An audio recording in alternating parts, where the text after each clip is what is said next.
Some people say miracles don't exist. Well, I say, they just haven't seen one yet, because I did with these very eyes. A girl from nowhere screaming in the middle of the street, "Uncle, don't go in that bar." And it was that tiny, trembling voice, in the middle of a filthy, forgotten sidewalk, that saved a man from death, or worse, from living like he was already dead inside. If you're the type who loves a good story, go ahead and like this video and subscribe. Otherwise, you might miss the rest of this tale that honestly sounds too absurd to be true.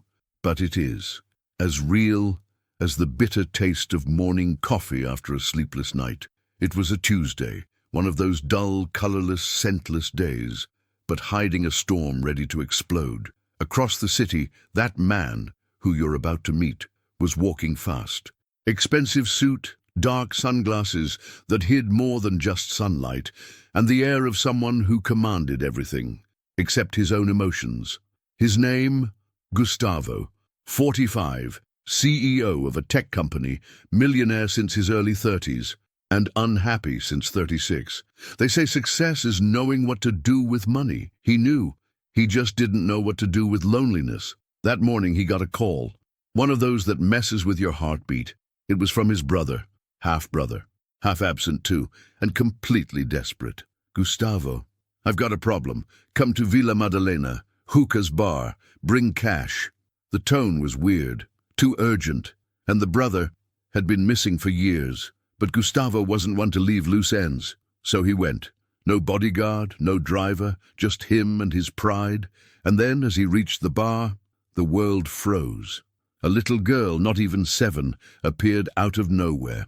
Dirty clothes, tangled hair, but her eyes screamed like an old tired soul pleading for help. And she screamed, "Uncle, don't go in that bar! They're going to get you!" Time froze. Gustavo stood there, one foot on the curb, the other on the street. The bar was just 2 steps away. Inside, a shadow moved behind the window. Someone pulled the curtain, but the girl's cry still echoed like a warning from another realm. What did you say, little girl?" She trembled but repeated, firmer now. "Uncle, they're waiting for you. They're going to hurt you." Gustavo looked inside the bar, then at her. And just then, like in a badly made movie, a black car slowly passed by. One of the men in the back seat locked eyes with him, crooked smile, hand on his phone, and then they vanished around the corner. What the hell was going on? Gustavo stepped away from the door. The girl tugged at his sleeve and said something that made his spine go cold. "My mom sent me to warn you, but she died yesterday. I told you it sounded like a soap opera, right? But that was just the beginning." Gustavo froze, like a lamppost in a thunderstorm. That little girl, with her sweet voice and dirty face, had just said her mother, dead since the day before, had sent her to warn him not to enter that bar. Now tell me, what would you do? Leave? Call the police? Think the girl's crazy? Gustavo did what any man who's used to controlling everything does when he loses control. He tried to rationalize. "What do you mean your mom died? Who are you? How did you know I'd be here?" The girl looked at him with a calmness that hurt, as if she had lived 1,000 lives already. "I don't know your name, sir. I just dreamed of Mom this morning. She was crying. She said a man in a suit was going somewhere bad, and he couldn't go, that it would be too late, and she told me to come here. And you obeyed?" She nodded, eyes hollow. It was her voice, exactly hers. "And she said you'd listen if I called you Uncle." Gustavo wiped his face, looked up at the grey sky, and thought of going back to his car. But then his phone rang. Unknown number. He answered cautiously. "Hello?" On the other end, a low, slow, threatening voice.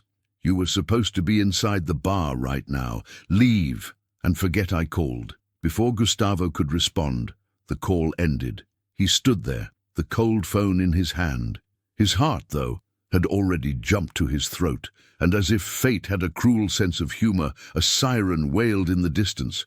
But it wasn't police. It was an ambulance, going the other way. The girl tugged on his arm again. "You're scared, aren't you?" He took a deep breath. "I'm trying to understand." "Me too." Gustavo looked around. No cameras, no witnesses.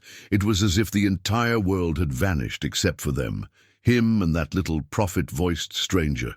And then he knelt. For the first time in years, a man who commanded over 400 employees, who was on magazine covers and owned 3 apartments in New York, knelt. "What's your name?" She hesitated. "Clarinha."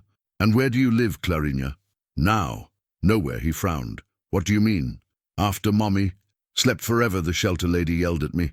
"Said I was lying. That there's no such thing as messages from the dead. She kicked me out." Gustavo was silent. The wind blew hard. A piece of paper flew from the trash and stuck to his leg. It was an old flyer, handwritten over a torn ad. "Wanted, Gustavo Almeida. High reward." He turned pale. Who put this here?" Clarinha glanced sideways. "I don't know, but a man's been following me since yesterday. He asked if I knew the guy in the photo. I said no." Gustavo grabbed the paper. It was an old photo of him. Very old, back when he had a beard. But no one had that photo.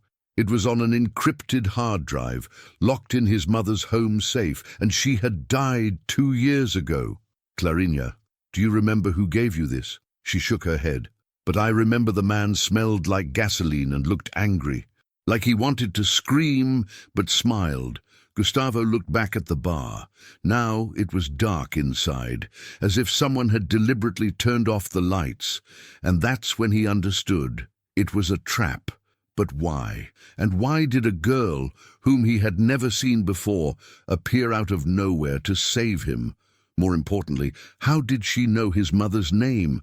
Because Clarinha, in the middle of everything, had let slip a phrase he wasn't brave enough to ask about yet.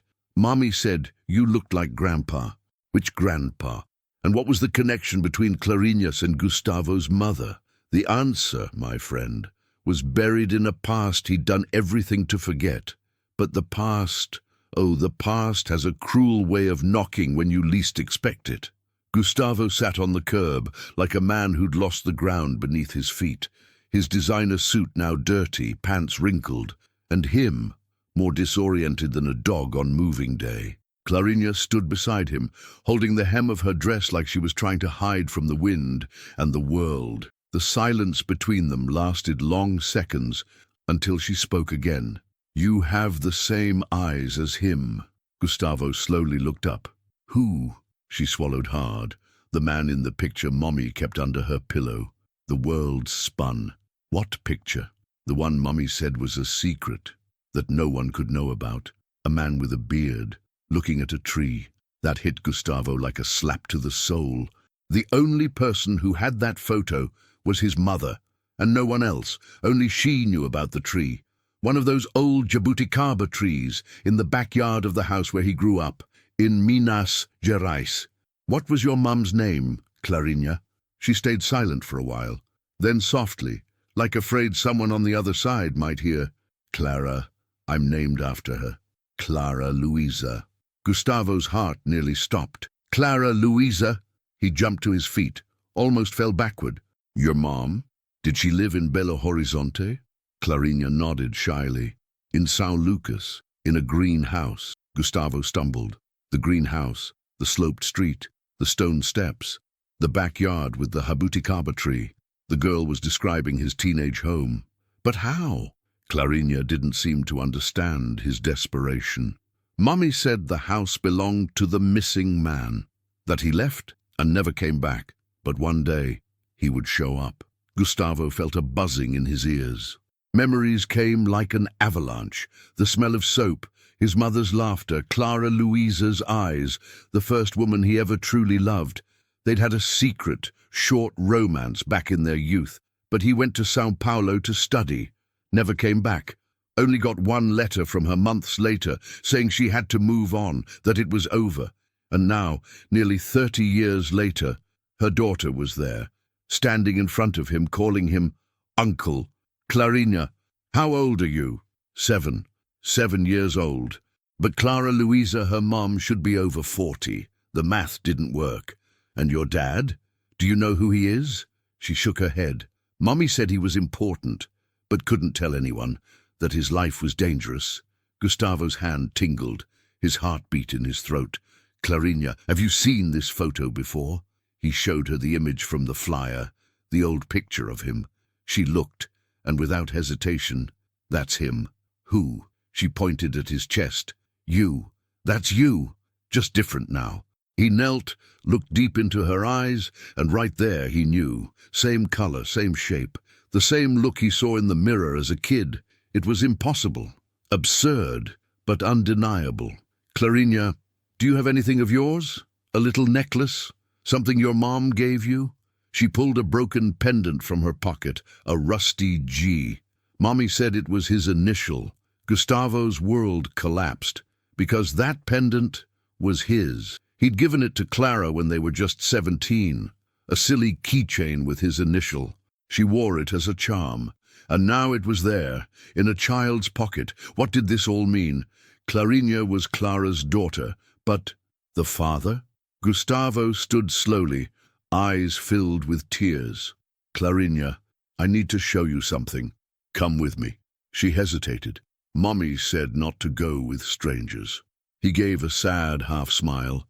"I'm a stranger, but maybe, just maybe, not as much of a stranger to you as I seem." And as they walked side by side, Gustavo noticed the bar behind them now had its door wide open. Inside, the light was on, and someone was watching them through the window.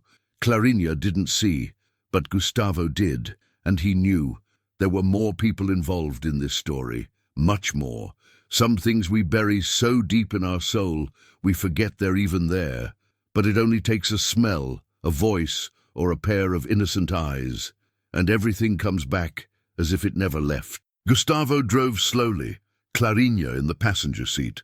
She didn't speak, just looked out the window like someone who's seen too much of life. And inside him, a storm. He was sure now. He was looking at the daughter of the woman he once loved and lost. But there was more, so much more, and he could feel it. In the rearview mirror, he saw a white car following them for several blocks. Not aggressive, but persistent. He changed routes, took random turns, and the car followed. "Clarinha, do you remember the man who followed you yesterday? Did he drive a car?"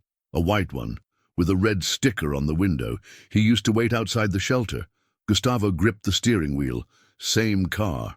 "We're going somewhere safe, okay? Just for a bit. Then I'll figure out what to do." Clarinha looked at him with a strange calm. "Are you scared?" He hesitated, then smiled faintly. "I am. But I'm trying to hide it so I don't scare you. Mommy used to say courage is exactly that. Being scared, but going anyway." Gustavo swallowed hard. That sounded exactly like something Clara would say. It hurt. They arrived at his apartment. A high-security building, cameras, guards, the kind of place where fear usually stops at the door. But not that day, because as soon as they got to the top floor and entered, Clarinha stopped in the middle of the living room and looked around. "It's here."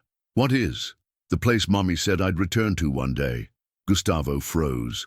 "Return? You've never been here. Mommy said that before I was born she dreamed of this place, a sad man living alone, with a photo of his mother on the shelf." "What photo?" Clarinha pointed. There it was, a single frame on a glass cabinet. Gustavo's mother, smiling gently. That photo only he had. "How did you know?" She just shrugged, as if it were nothing, as if the impossible was routine for her. And before he could ask anything else, the intercom rang. Gustavo answered. "Mr. Gustavo, sorry to bother you, but there's a man downstairs saying he's your nephew. His name is Leandro. Says it's urgent you come down." Gustavo froze. Leandro, the same one who called asking for money? The same one who lured him to the bar? "Tell him I'm in a meeting. I can't come down." "He's very agitated, sir. He said if you don't come down, someone's going to get hurt." Gustavo's spine turned to ice. He hung up immediately, turned to Clarinha. "Go to the bedroom. Now. Lock the door. Only come out when I say." She didn't understand, but obeyed. Gustavo went to the safe, took out an old gun. He had trained, but never used it, until now. Called the building manager. No answer. Called the police. Straight to voicemail. Everything locked. Then the voice came, not through the intercom, through the balcony. "You shouldn't have come back, Gustavo." It was Leandro. He stood on the 10th floor, on the neighboring balcony, which connected to Gustavo's via a low wall. His eyes, red, pupils dilated, a smile that looked more like a warning than joy. "I tried to be nice, tried to warn you, but you don't get it, do you?" Gustavo raised the gun. "What do you want?" "The truth, that's all. You spent your whole life living a lie. Time to pay for it." "What lie?" Leandro climbed onto the wall. "That girl. She shouldn't be with you. She's the missing piece. And now that you've found her, they're coming. All of them. Time's up, Uncle." "Who are they?" But Leandro had already jumped. Not inside, not down. He vanished. Ran along the balcony, down the emergency stairs, and disappeared. Gustavo ran back, kicked the bedroom door open. Clarinha sat on the bed, staring into nothing. "He was here, wasn't he?" she whispered. "The man from the dream, the one with the scar on his chin." Gustavo felt all color drain from his face. Leandro had a scar on his chin since childhood. "Girl, Clarinha, what else did you see in that dream?" She looked up, steady. "That if you don't learn the truth soon, someone will die." And then the landline rang. Gustavo answered. On the other end, a voice he hadn't heard in 25 years. "Hello, Gustavo. It's Clara. We need to talk." But Clara was supposed to be dead, right? Gustavo's hand was trembling. The phone against his ear felt like it weighed a ton. The voice on the other end, soft, deliberate, impossible. "Gustavo, are you listening to me?" He swallowed hard. "Clara, I know it sounds crazy, but don't hang up. I don't have much time." He walked away from Clarinha, stepped into the hallway, and closed the door softly. His heart was pounding.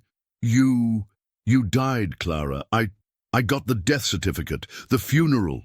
It was all staged, forged. I was threatened. The only way to protect our daughter was to disappear, for real." Gustavo felt the ground spin under him. "But why? Who threatened you?" Silence. Heavy graveyard silence. "I can't say right now. They're listening. I only managed to call because I stole one of their devices. But they're after me, Gustavo. And now, they're after you both. Why now? After all these years? Because you found the missing piece. Clarinha, she's the key." "The key to what?" Another pause. Clara seemed to freeze on the other end. "Do you remember Project Aurora?" The name hit Gustavo like a punch to the ribs. "Of course, that software we developed in college to read emotions." "No, it was more than that. It was control, human behavior prediction, pattern recognition." Gustavo closed his eyes. Back in college, he, Clara, and 3 other colleagues created an experimental system.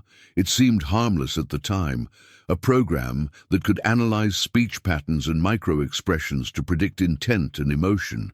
But what they didn't know was that the government, or something far above it, was watching. Clara's voice now came broken, fragmented.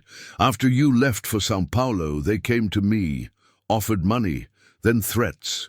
When they found out I was pregnant, they said they'd take the child if I didn't give them everything I knew. So you vanished. It was the only way, to protect you too. If they knew you were the father, they would have had you killed." The ground shifted under Gustavo's feet. "Wait, so it's true. Clarinha, she's my daughter." Another pause, one that seemed to carry the weight of decades. "Yes, Gustavo, she's your daughter, and she has something no software, no algorithm, no system in the world can replicate." "What?" "She dreams." Gustavo didn't understand. "What do you mean she dreams?" "She sees things, awake or asleep, since she was little. It's not illness. It's like she senses what's hidden, like the code is inside her, not the machine." "You're saying she's like an oracle?" "I'm saying she's dangerous. To them. Because what she sees can't be controlled." The line began to crackle. "Clara, can you hear me? Listen carefully, Gustavo. They're going to try to take her. They'll use Leandro. They'll try to turn you against her. But you must not let go of her hand. Not for a second. Where are you? I'll come get you now." "No, listen. They're here." A loud noise. Glass shattering. Footsteps. "Clara!" Screams. A muffled sound. Then, nothing. The line went dead. Gustavo stood there, phone still in hand. Breath short, soul in pieces.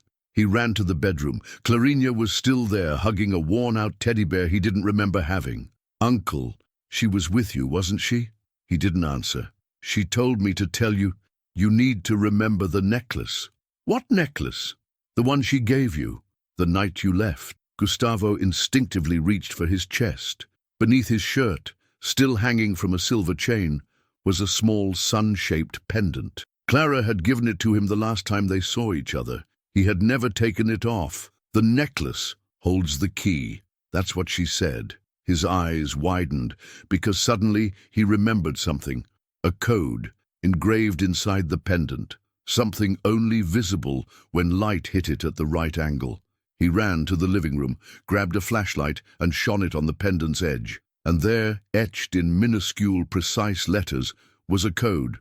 A-MAR-0-RA 777X Aurora. The system. But why would the password be hidden there, after all these years, and what was he supposed to unlock? The answer, my friend, lay in a place untouched by time or forgetfulness.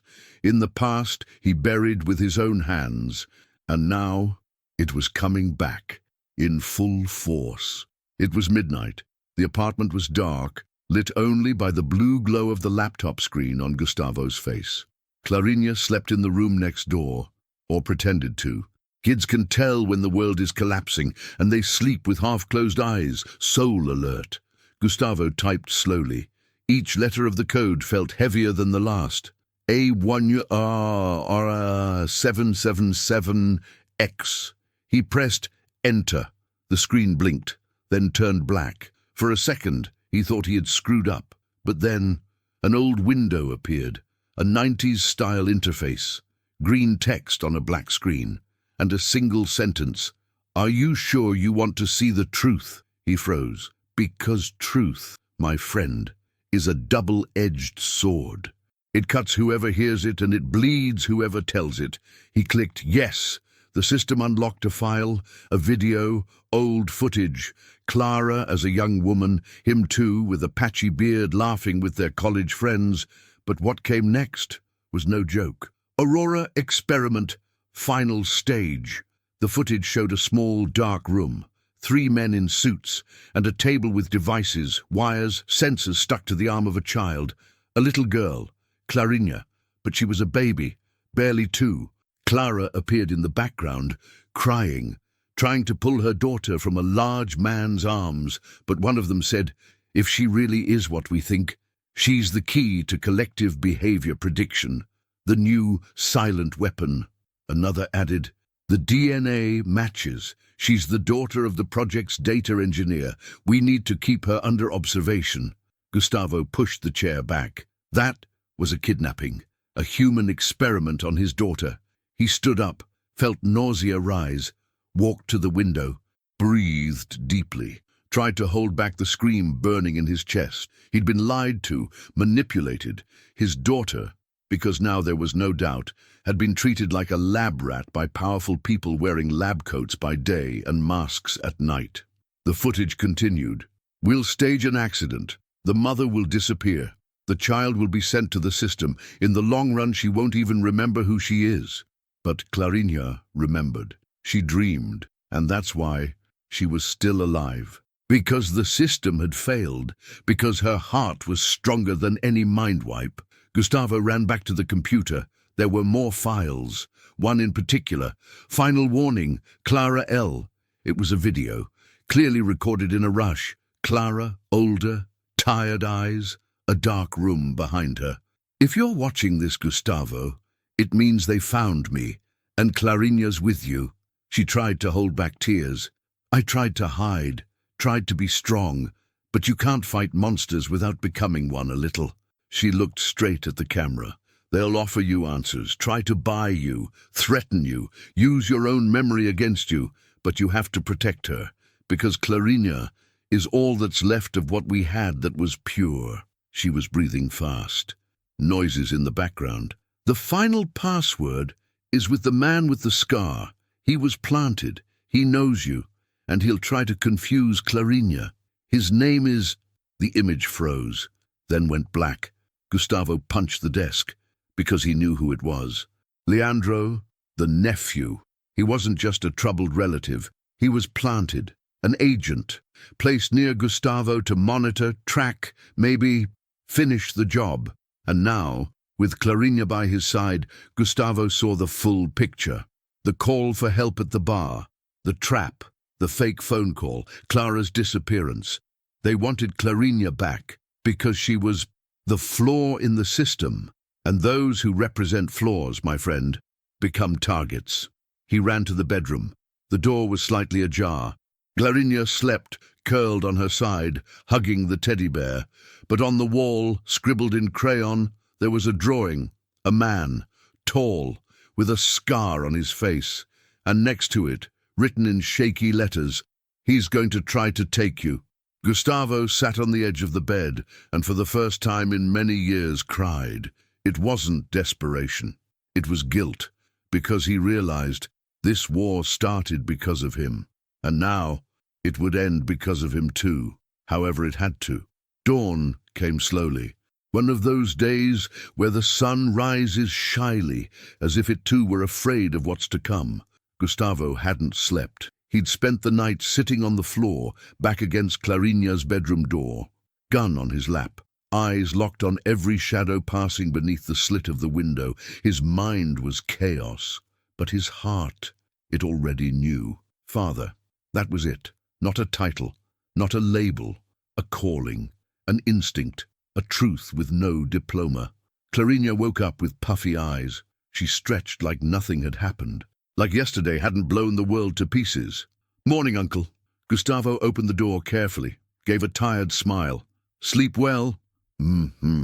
I dreamed about Mommy again. She was smiling. She said today would hurt, but it was necessary. Gustavo sighed. Does she always say hard things like that? Always. But then I understand.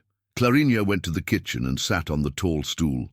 He made a simple breakfast, toast with butter, warm milk, a bit of fruit. She looked at the plate, then at him. "Do you always eat this?" "Almost always." "What about when you were little?" He paused. His childhood wasn't sweet, or safe, or filled with happy memories. "When I was little, sometimes there wasn't even this. But your grandma used to make porridge out of water and sugar and say it was a king's banquet." Clarinha gave a soft smile. "Mommy did that too when we didn't have milk." Gustavo swallowed hard. "Clarinha, can I ask you something?" She nodded, holding a piece of bread between her fingers. "If I told you that I'm your father, what would you think?" She stopped chewing, thought, a long moment, then answered with a calm that sent chills. "I already knew." "You did?" "Since the first time I heard your voice. It was the same one from my memory. I just didn't know the name." Gustavo couldn't hold it. The tears came, heavy, unashamed. She climbed off the stool, walked to him and hugged him. "Don't cry, Dad, I found you." Dad. She called him Dad. No anger, no doubt, no ceremony. And in that moment, in that small apartment on that cloudy morning, the world made sense again, even if only for a little while. Because when Gustavo picked up his phone to check the building's security cameras, he saw the image that froze his blood. 3 men in black, entering through the garage, with fake badges and backpacks. The intercom rang. "Mr. Gustavo, maintenance crew from the provider just arrived. Should we let them up?" He hung up without answering, ran to the bedroom, grabbed the gun, stuffed Clarinha's backpack with 2 changes of clothes, the laptop and the pendant with the password. He came back to the living room and knelt in front of her. "We're going to play hide and seek, okay?" She looked at him seriously. "They're here, right?" "Yes, but they're not going to take you." "I trust you, Dad." He bit his lip, picked her up, took the emergency exit stairs, went down 3 flights, avoided the cameras, reached the parking garage. But when he got in the car, a white envelope lay on the driver's seat. No sender. Inside, just a printed note. "You can run from guilt, but you can't run from the code." And below it, a photo of Clarinha sleeping from the night before. Gustavo froze. The apartment had been breached. They were inside, always had been. He started the car, sped off. Clarinha in the back seat, silent, staring out the window like someone who knew childhood had just ended. "Where are we going, Dad?" somewhere no one would guess. Where? To your grandma's house. She smiled. She's waiting for me in my dreams. Gustavo checked the rear-view mirror, the white car again, far, but there, and he knew. The next stop was a trip to the past. Because there were things buried in that house in Minas Gerais that needed to be unearthed before they buried the two of them. The road was long, but the road inside Gustavo was even longer. Each kilometer toward Minas was a dive into memories he'd sworn never to touch again. Clarinha slept in the back, hugging her teddy bear, head tilted to the side. The sun was starting to set, painting the sky with that burnt orange tone of nostalgia and contained desperation. When he passed the sign, Belo Horizonte, 12 kilometers, his hands started sweating on the steering wheel. The last time he was here was for his mother's funeral. And even then, he stayed only until the first shovelful of dirt hit the coffin. The rest he left behind, or so he thought. His mother's house was simple, one of those old constructions with a porch, cool tiled floors, and a smell of wood-keeping secrets. Rusty iron gate. Same screech when pushed. "Dad, this place smells like old coffee." Clarinha got out of the car, still sleepy, rubbing her eyes. "Is this Grandma's house?" "Yes." She walked slowly, like stepping into a temple. "It feels like everything here remembers you, and remembers your mom, too." Gustavo opened the door with the old key still on his keychain. Weak light, dust dancing in the air, furniture covered with sheets. But there was something there that wasn't just memory. It was presence. "Is someone here?" Clarinha whispered, and he answered low, "No. At least, not alive." She walked through the living room, touching the walls like she recognized them. "Mommy used to hide letters here, behind the bird picture." Gustavo frowned. "How do you know that?" "I dreamed, many times, the blue bird picture." He ran to the wall where that painting used to hang. It was still there, dusty, crooked. He took it down carefully. Behind it, taped with old yellowing tape, was a crumpled envelope in Clara's handwriting.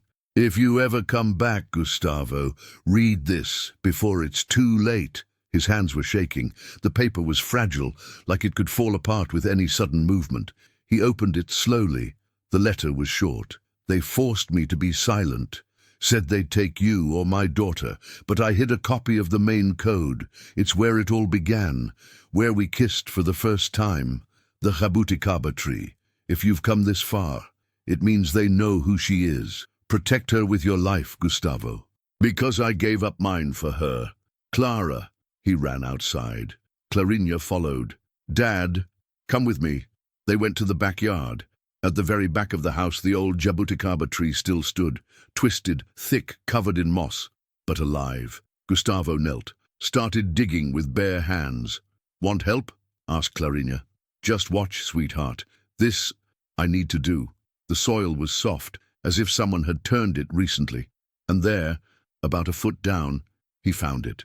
A metal box, pulled from the bottom of time. Inside, a photo of them, young and smiling, and a flash drive wrapped in plastic and tape. Clarinha held the picture. "You're smiling." "I haven't smiled like that in a long time." He held the flash drive, looked around. "We need to leave. Now."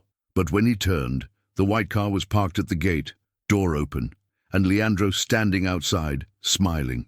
"Miss the jabuticaba tree, Uncle." "Leave it, Leandro. Get out of here. Thought you were smarter, that you'd run, give me a chase. But no, you came back to your weakness, the place that breaks you." Clarinha hid behind her dad, but Leandro stepped forward, calm. "I'm not here to hurt anyone.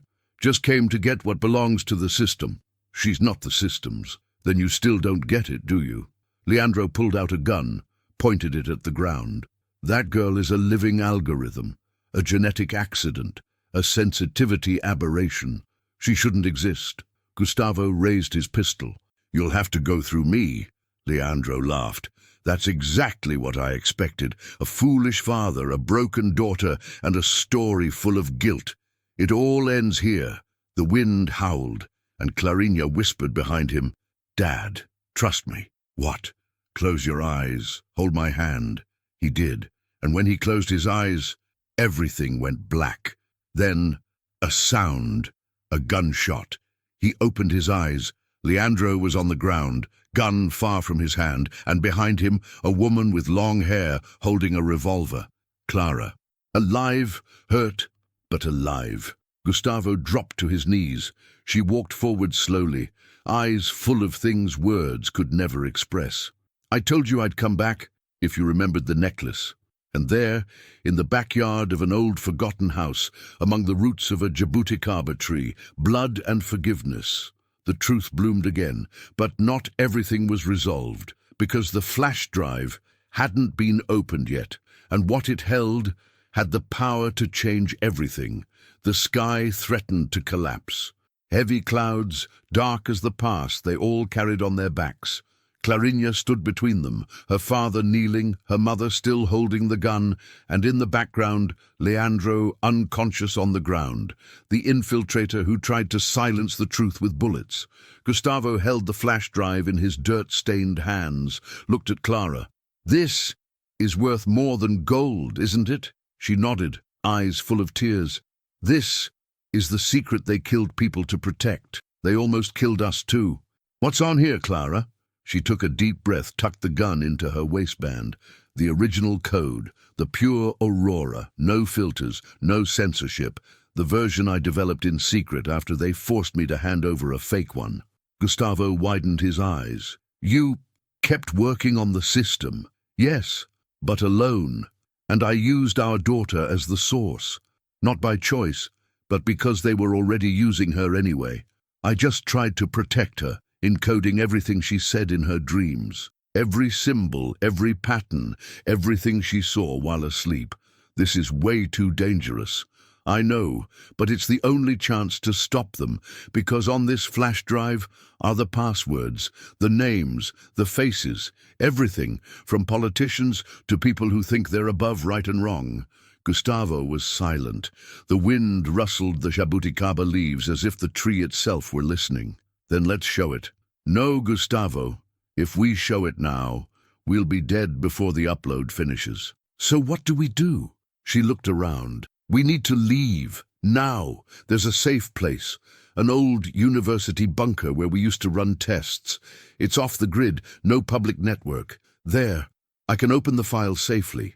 Clarinha tugged on her mom's shirt. "Am I going too?" "Of course you are, sweetie. No one's letting go of your hand ever again. Not even Dad's?" Clara and Gustavo exchanged a look. A whole world left unsaid between them.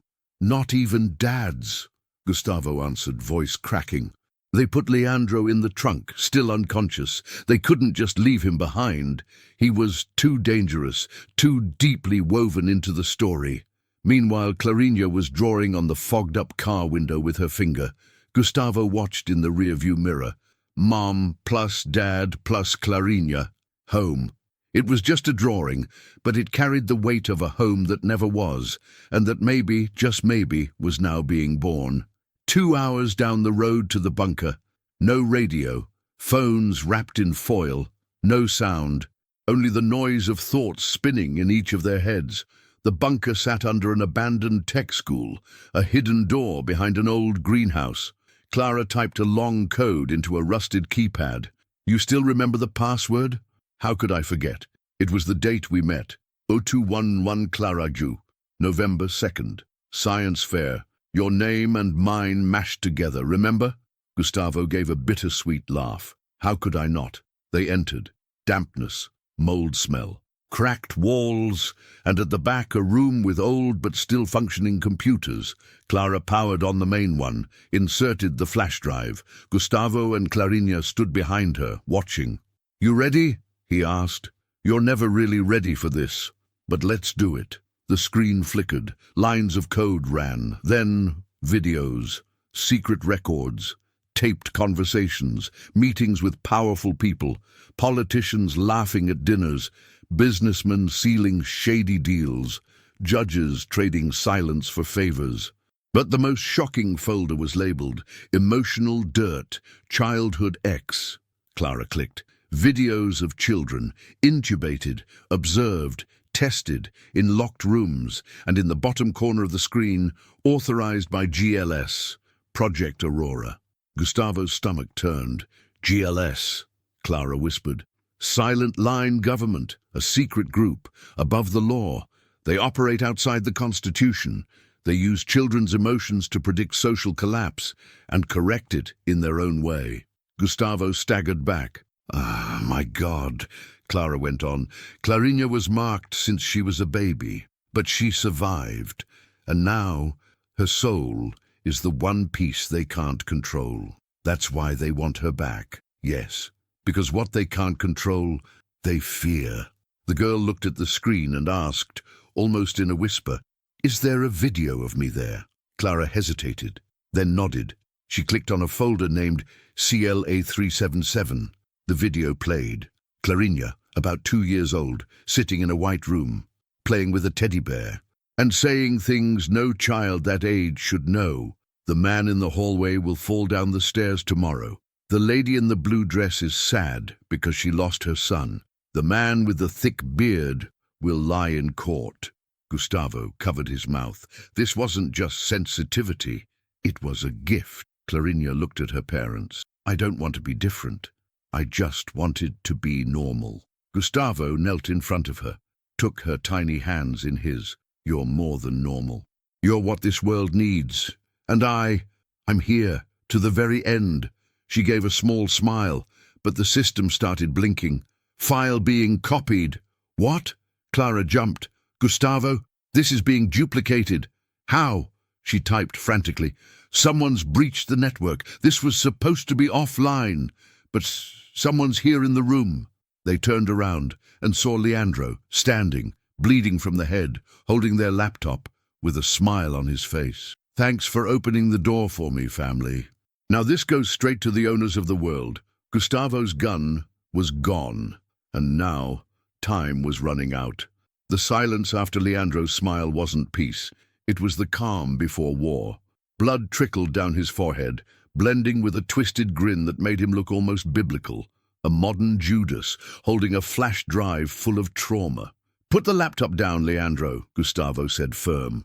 Leandro let out a mocking laugh. Oh, uncle, after everything I went through to get here, you think I'm just going to drop the prize? You opened Pandora's box and now you want to seal it with duct tape? Clara stepped forward, gun raised. I swear on everything I have left. Take one more step and I'll shoot. But he didn't flinch. Go ahead, shoot. Let's see if you've got the guts to kill your own blood. That hit Gustavo like a punch. What are you talking about? Leandro laughed again, eyes still locked on Clara. She didn't tell you, huh? Mommy dearest Clara, rebel developer, martyr of the project. Tell him, Clara, or I will. Clara lowered the gun slightly. Her breathing grew heavier. He's lying, Gustavo. No, I'm freeing the truth. The one you two buried with the first Aurora. The one you tried to hide even from yourselves. Clarinha, in the corner of the room, clutched her teddy bear tightly, her eyes wide. Mom, Dad, what's he saying? Leandro pointed at the laptop. This has more than names and dirty secrets. It has hidden files. And guess what one of them is called? He turned the screen. DNA Gukla Lina 77. Clara lunged. Too late. He'd already clicked. The screen showed the report. Genetic compatibility 99.98%. Gustavo Almeida, Clara Luisa, and Leandro Silveira. Gustavo staggered like he'd been punched in the gut. No, this is wrong. He's my nephew, my brother's kid. He always was. Clara collapsed to the floor, her eyes empty. Leandro stepped forward, now with a calm, low voice, as if salting a wound with tenderness.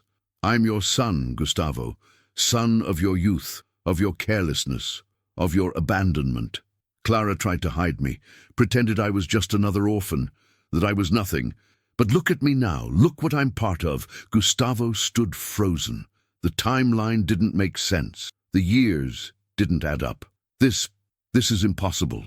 He's only 5 years younger than me, Clara. How? Clara whispered. He's not a biological son. He's an experiment, a genetic clone, an unstable copy made from our cells when they tried to create a generation of artificial seers. Remember that university research on epigenetic reconstruction? They stole our samples, used them to manufacture synthetic children. Children? 14. Only one survived. Leandro spread his arms. Ta-da! But why? Clara looked at Gustavo, and in her eyes there were no secrets left, just pain, because they knew Aurora needed a bridge between code and human, an emotional translator, and they tried to manufacture one, but it didn't work. I worked, Leandro shouted. No, you mimic, but you don't feel. You're empty, Leandro, a shadow of what could have been. Watch your mouth. He pulled a gun from his waistband, aimed it at Clarina. Or I'll kill the real one right now. Gustavo shouted, No, don't touch her! Clara's eyes filled with tears. If you do this, you prove you're nothing but a glitch, a mistake, a bad copy, because the real daughter doesn't kill, she heals. Leandro began trembling, his eyes filled with rage and tears. I just wanted to be seen. I saw you, Leandro, Gustavo said. I raised you like a nephew, gave you a home, love, even without knowing, and you repaid me with betrayal, because love that isn't whole becomes a weapon. He pulled the trigger, but the shot didn't fire. The gun jammed. Clara reacted instantly, shot him in the hand. The laptop fell to the floor. Leandro screamed. Gustavo ran over and disarmed him completely. Clarina, still shaking, ran into her father's arms. Clara picked up the laptop, now cracked but still working. It's all here, and now it's going public. Gustavo hesitated. Are you sure? If we don't expose them, they'll hunt us forever. And they'll keep doing to other children what they did to her. He nodded. She connected the laptop to a secure hotspot. Pressed upload. Public transmission initiated. 12%. 13%. But outside the bunker, sirens. Someone had traced them. Leandro, wounded, gave a bitter smile. It's too late now, Dad. If I'm going out famous. Gustavo pulled Clarina into a hug. What is born from truth doesn't die anymore. But would they survive? Because the truth had been unleashed. And the whole world was about to see it. The sirens outside grew closer. It wasn't police or ambulances. It was another kind of force. The kind without uniforms, that used silence as a weapon. Inside the bunker, the upload progressed. 67%, 68%, 69%. Clarina stayed in her father's arms, eyes wide. Clara typed commands like she was stitching hope in real time. Can they shut it down, Clara? They'll try. But this signal's bouncing through 27 countries, 6 satellites and 2 hidden servers. It'll get there. We just need time. Gustavo looked down at Leandro, moaning on the ground. Pride shattered. Did he activate a tracker? No, but it could be something simpler. She pointed at Clarina's teddy bear. Gustavo turned pale. The bear? Clara nodded, eyes cold. They might have implanted something, a microtransmitter, long-range GPS. That's how they found us. Gustavo gently took the bear from his daughter. She stared, shocked. But he's my friend, sweetheart. We're going to keep him safe, just for now. Clara unzipped the bear. Inside, a tiny chip, no bigger than a grain of rice. This. They tracked us through this. Smart, discreet, cruel. She crushed the chip with a heavy tool, but it was too late. Outside, footsteps echoed in the school courtyard. Radio voices, short commands, invasion prep. Hell had a zip code, and it was theirs. 82%, 83%, 84%. We'll be surrounded, said Gustavo, and we have nowhere to run. We don't need to run, Clara replied. We need to finish. That's it. She placed Clarina behind an old cabinet covered with a thermal blanket. Stay here, baby. Mom and Dad will protect you. And you? Clara kissed her forehead. Some people die and become seeds. What matters is what comes after. Clarina cried, but didn't scream. Outside, the door was rammed. They were in. Gustavo and Clara positioned themselves by the metal door, locked, reinforced, but not invincible. Remember that time in college? Clara asked, a melancholic smile on her face. When we slept in the lab and woke up with the alarm blaring? And you kissed me, thinking it was a dream. And it was, it all was. Even now, she held his hand. Now, it's reality. And reality is worth dying together. The door shook. Hydraulic rams, 95%, 96%. Clara placed the laptop inside a metal compartment. If something happens, this will trigger an automatic copy upload, even if they cut the main transmission. Where's the backup server? Under a fake profile I created when Clarinha was born. Aurora Veritas 7. No one suspects it. No one deletes it. Gustavo nodded. The door finally crashed down. Armed men, black masks, visors, sharp orders. Get on the ground now! But Clara and Gustavo didn't obey. We've been on the ground too long, Gustavo said, staring the first man down. The soldiers moved in, and then Clarinha, from behind her hiding spot, screamed, "It's at 100%! The men hesitated. Clara raised her arms. "It's done. It's out there." Gustavo smiled. "You might kill us, but you can't kill what's been revealed." One of the soldiers approached Clarinha, but another grabbed his arm. "Wait, what? I'm getting network alerts. Someone just published a full exposé. It's on every platform, and the IP matches this location." The men looked at each other. Order from above. Fall back. Fall back. Yes, it's pointless now. It's out. Anything else will just make it worse. They began retreating. Gustavo was stunned. "That's it? Just like that?"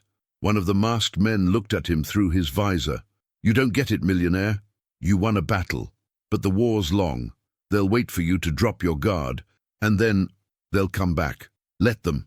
They'll come in forms you won't expect, as laws, lawsuits, smears. They'll try to erase you, but now people are watching." They disappeared into the night. Clara collapsed to the floor. Clarinha ran into her parents' arms, and there in that cold room, a code had been broken, and a little girl had saved her father, her mother, and maybe the world. But there was one thing left to do. Tell the world how it happened.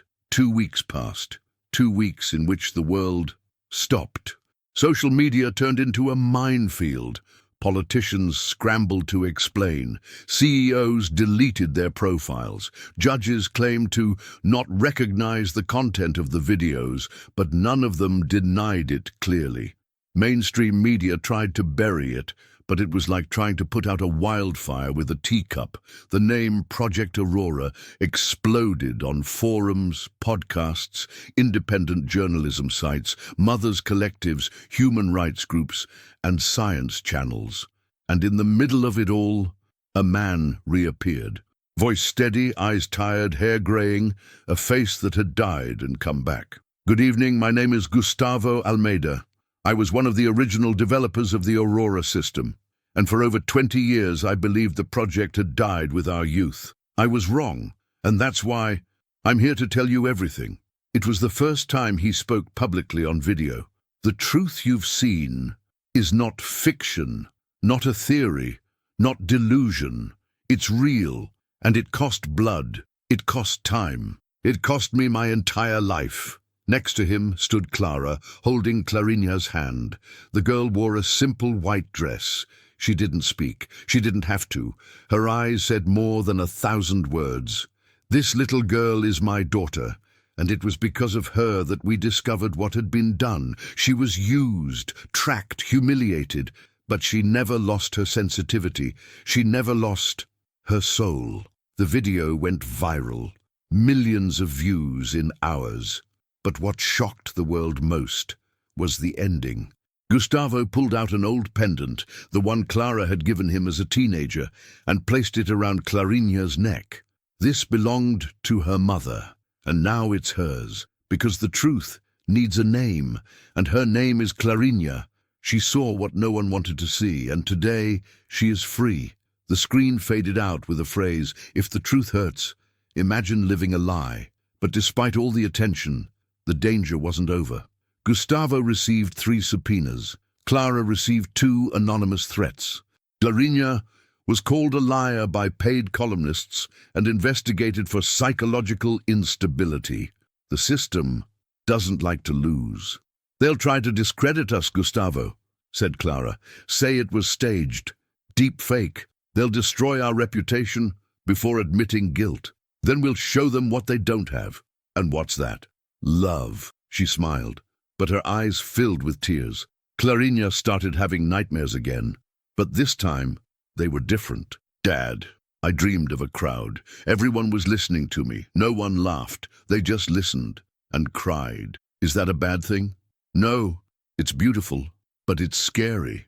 Gustavo knelt. The truth scares, but it also heals. You have that gift, and if you want to speak, the world will listen. She thought for a moment, then whispered, then I want to. A few days later, Clarinha took the stage at a local community event.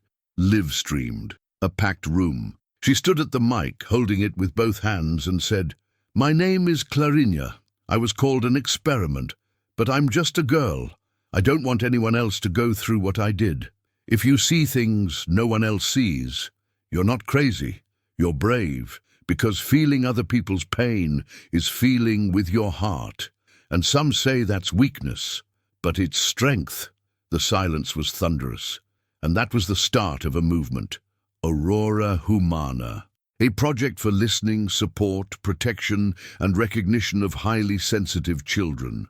Clinics were investigated, underground shelters shut down, and her name began to be whispered in schools, churches, and community centers, not as a legend, as an example. But Clarinha still held on to something, a drawing, handmade. It showed her on one side, her parents on the other, and in the middle, Leandro, with black wings and a broken heart in his hand. And why did you draw this, sweetie? Clara asked. Because he wanted to be loved too, but no one ever taught him how.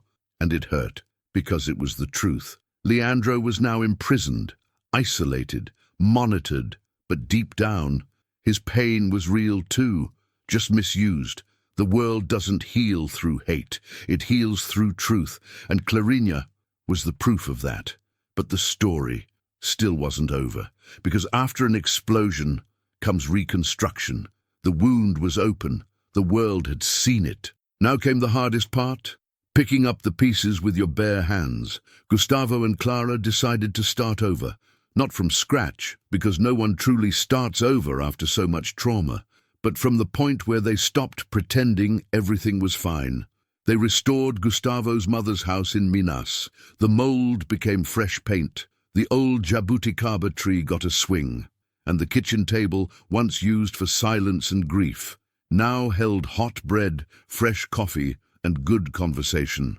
Clarinha helped with chores, painted the walls, named the flower pots, and one day she came with a request.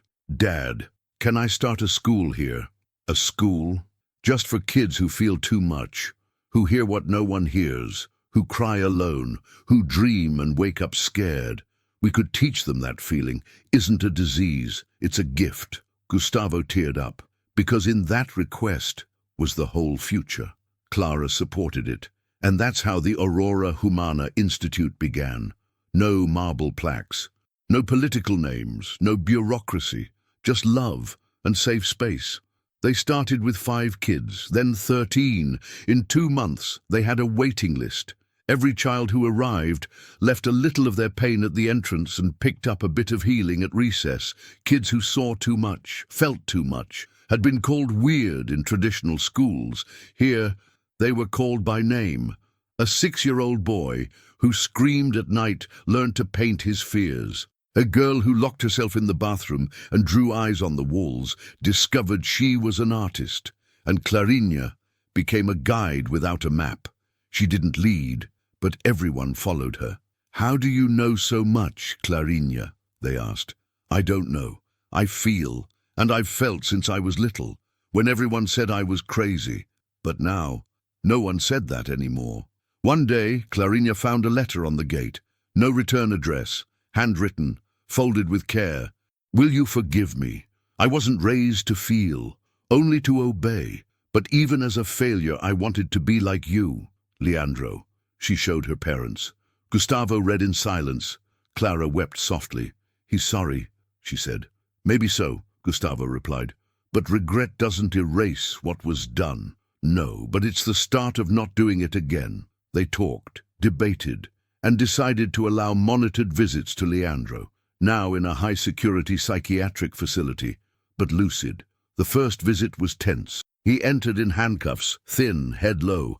Clarinha stood and said, "I brought this for you." She handed him a notebook, hardcover, tree drawings on the cover. Inside, she had glued pages with phrases like, "Just because you were made by a machine doesn't mean you can't choose to be human. Mistakes are programmable, but feeling is a decision." Leandro cried, like a child, because sometimes being seen as human is more powerful than any punishment. A week later, Clarinha asked, "Mum, can I write a book?" "Of course, about what?" "About everything, but starting with the phrase you always said when I wanted to give up. Rebuilding hurts, but not rebuilding kills you inside." And the book began, with drawings, simple words, but they reached where no medicine could. Aurora Humana became a national project. Donations came, volunteers, therapists, teachers, advocates, and a sign at the entrance, "Here we feel, here we listen, here we cry, here we rebuild." But even with all of that, Clarinha had one last dream. "Dad, one day I want to meet all the other Clarinhas in the world." "What do you mean?" "Other kids who don't know yet that it's okay to be who they are, who still think feeling too much is weakness. I want to look them in the eye and say, 'I get you.'" Gustavo held back tears, because that was it. She didn't want applause or fame or awards. She wanted to make sure no other child felt alone again. And that is worth more than any code. Years passed. The story that once made headlines slowly faded from the media cycle. New scandals came, new distractions.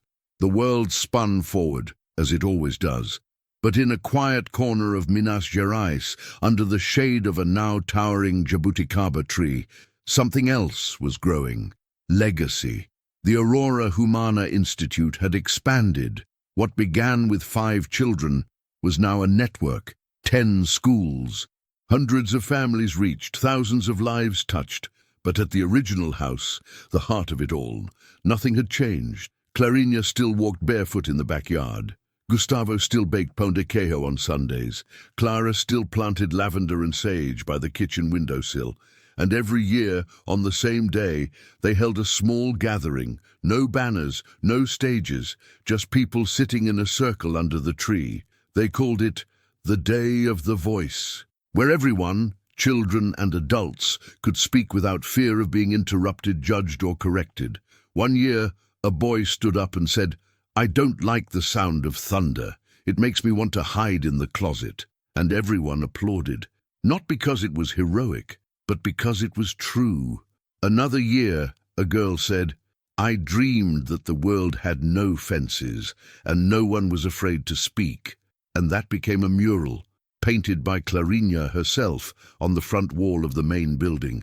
But perhaps the most powerful moment came when Clarinha, now a young teen, finally spoke of the past. She stood in front of the circle, held the mic, took a breath. "I used to think that what I had was a disease, that dreaming strange dreams meant I was broken, that feeling other people's sadness made me wrong. But then I realized there's nothing more dangerous than a world that teaches kids to silence what they feel.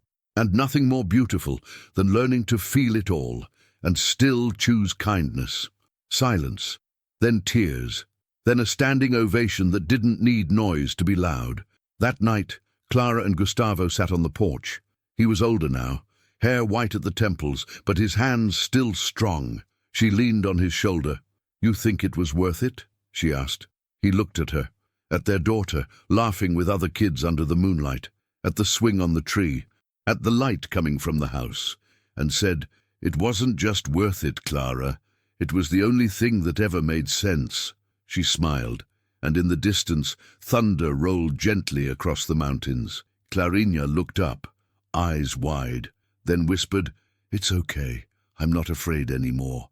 Because fear, my friend, doesn't vanish. It transforms, and when you face it with love, with truth, with memory, and with heart, you don't erase the past.